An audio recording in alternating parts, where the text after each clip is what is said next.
ये भगवान वर्ड नहीं निकलेगा मुंह से। जब तक यहाँ पर गुप्ताज की हुकूमत नहीं हुई थी, बौद्ध विहार और बुद्धों का खून इस तरह बहाया गया जिसकी कोई अंदाजा नहीं लगाया जा सकता है। अब मैं पूछना चाहता हूँ, इन्होंने बहुत भगवान बुद्ध की बात कही, तो ये बताइए भगवान बुद्ध की सबसे बड़ी मूर्ति बामियान में थी, 2001 में तोप लगा के किसने उड़ाई? Good question. सुनिए, भगवान बुद्ध की मूर्तियों को अगर सबसे ज्यादा तोड़ा है तो मुस्लिम्स ने तोड़ा है। आइए देखते हैं, मजा आएगा।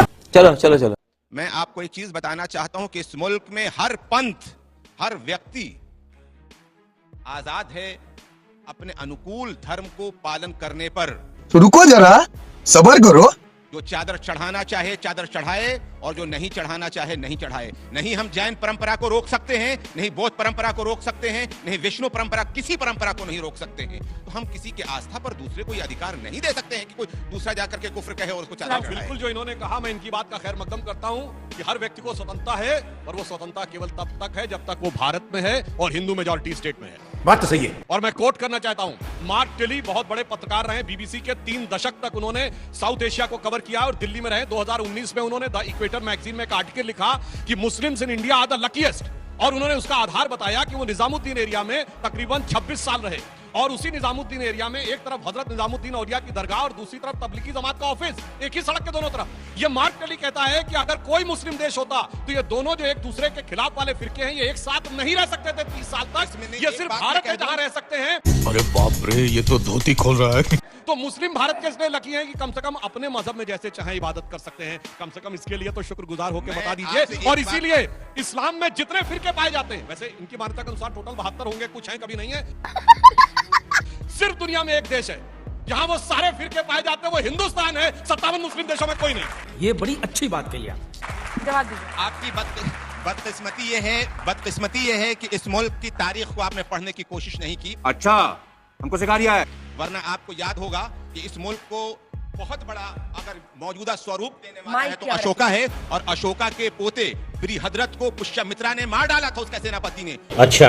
और उसके बाद जब तक यहाँ पर गुप्ताज की हुकूमत नहीं हुई थी, बौद्ध विहार और बुद्धों का खून इस तरह बहाया गया जिसकी कोई अंदाजा नहीं लगाया जा सकता है। माफ कीजिएगा, पूरी बात कह लेने दीजिए। इस मुल्क के अंदर जाहिर सी बात है कि सब कुछ हुआ है। सिर्फ औरंगजेब ने अपने भाई का कत्ल नहीं किया है, इससे पहले भी कत्ल किया गया है। लेकिन अगर किसी एक को टारगेट गलत होता है, चाहे वो कोई भी करे।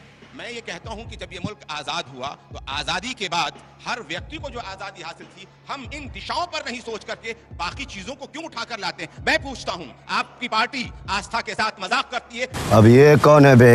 ये तो टट्टी है।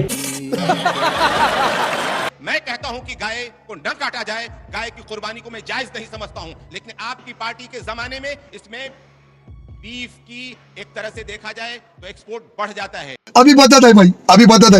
इसी मुल्क के अंदर हम देखते हैं कि आपकी पार्टी की जहां पर हुकूमत होती है, मैं मेघालय की बात करता हूं, वहां पर बीजेपी के जीतने के बाद गाय की पार्टी होती है। मुझे समझ में नहीं आता है आप किस तरह की बात कर रहे हैं। अभी तो दरगाह को कुफ्र कहने वाले मुद्दे से भाग रहे हैं। आजादी की बात, दरगाह को कुफ्र कहने वाले मुद्दे से आप भी भाग रहे हैं, उसको एड्रेस नहीं कर रहे हैं। मैं जुनैद साहब की बात का जवाब देना जवाब दीजिए उसके भाई। इनको कह रहे मेघालय में गाय काटी जाती, गाय नहीं काटी जाती मेरे भाई। हम भारतीय गाय, उसको गाय माता मानते हैं।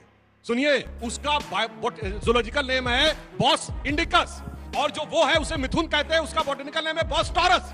भैया गाय माता है, भैंस नहीं है। इसे कहते हैं अकल बड़ी है भैंस, जाके कोई चेक कर ले। इसीलिए आके हवा में बोलने लगते हैं। और दूसरी बात, एक और बात पूछना चाहता हूं, इन्होंने बहुत भगवान बुद्ध की बात कही, तो ये बताइए भगवान बुद्ध की सबसे बड़ी मूर्ति बामियान में थी, 2001 में तोप लगा के किसने उड़ाई? Good question. आपको मैं बता दे रहा हूं। सुनिए अब एक आराम से। कहते हैं अशोक के जमाने में देश एक हुआ कि चंद्रगुप्त मौर्य ने अफगानिस्तान तक मारकर सेल्यूकस को हराकर आज अफगानिस्तान के जो 4 प्रोविंस है, काबुल, कंधार, मकरान और हेरात के प्रोविंसेस थे चंद्रगुप्त मौर्य के। और ये बात मेगास्थनीज ने लिखी है अपनी किताब इंडिका में, which is the first foreign description of any foreign traveller. कुछ भी आके बोलना शुरू कर देते हैं। और मैं बताना चाहता हूं, अब सुनिए, और अभी पूरी बात सुनिए। जुनैद साहब पढ़े लिखे हैं तो बताना चाहता हूं, सुनिए। भगवान बुद्ध की मूर्तियों को अगर सबसे ज्यादा तोड़ा है तो मुस्लिम्स ने तोड़ा है। और यह बात मैं कहना चाहता हूं, बाबा साहब अंबेडकर ने अपने आर्टिकल में लिखा, उसका सोर्स कोट कर रहा हूं, writings and speeches of Baba Saheb Ambedkar, published by Maharashtra government in 1987, republished by central government in January 2014, ministry of social justice. उसमें पूरा एक आर्टिकल है, डिक्लाइन ऑफ बुद्धिज्म। उसमें क्लियर कट लिखा है, Buddhism was destroyed by the invasions of Musalmans, I have quoted. और उन्होंने इतना भी कहा है, आपको शायद पता हो, कि बुद्ध शब्द आता है ना मतलब मूर्ति, बुद्ध परस मतलब मूर्ति को पूजा करने वाला, बुद्ध शिकन मतलब मूर्ति को तोड़ने वाला। ये बुद्ध शब्द कहां से आया? ये अरबिक में बुद्ध शब्द जो आया है ये बुद्ध का अपभ्रंश है, क्योंकि उनके लिए मूर्ति का मतलब बुद्ध था। और ये बाबा साहब अंबेडकर ने अपने उसी आर्टिकल में लिखा है डिक्लाइन ऑफ बुद्धिज्म में, और ये भारत सरकार के द्वारा पब्लिश किताब में लिखा। मेरे भाई जाके पढ़ लीजिएगा, ब्रांड बच गया। अगर गलत होगा तो फिर जी अब जरा सा सुन ले, जरा सा इजाजत दे दें। पहली बात तो मैं आपको यहाँ पे करेक्ट कर दूं कि बुद्ध शब्द अरबी जबान का शब्द नहीं है। अरबी डिस्टॉर्शन और ये डॉक्टर अंबेडकर ने कहा, हमें मत करेक्ट करिए, डॉक्टर अंबेडकर बुद्ध लफ्ज अरबी जबान का शब्द नहीं है, उसके लिए सनम का लफ्ज इस्तेमाल किया जाता है, असनाम का लफ्ज इस्तेमाल किया जाता है। अब जरा सा हिस्ट्री पर आ जाते हैं जो आपने बात की है। मैं आपको ये बताना चाहता हूं कि महात्मा बुद्ध, क्या बोला तूने? महात्मा बुद्ध अगर मैंने कह दिया तो इतनी भी कितना का महात्मा गांधी जी थे और भगवान बुद्ध कहा जाता है क्योंकि वो उनके लिए भगवान महात्मा है। बुद्ध ही कहा जाता है। बोलिए बोलिए जैसा ठीक है, देखिए भगवान वर्ड नहीं निकलेगा मुंह से। भगवान बुद्ध कह दिया और बुद्ध की बात भगवान क्यों बुद्ध करेंगे? कह दिया, भगवान कैसे? अरे भगवान बुद्ध कह चलिए दिया। आगे बढ़िए। ओह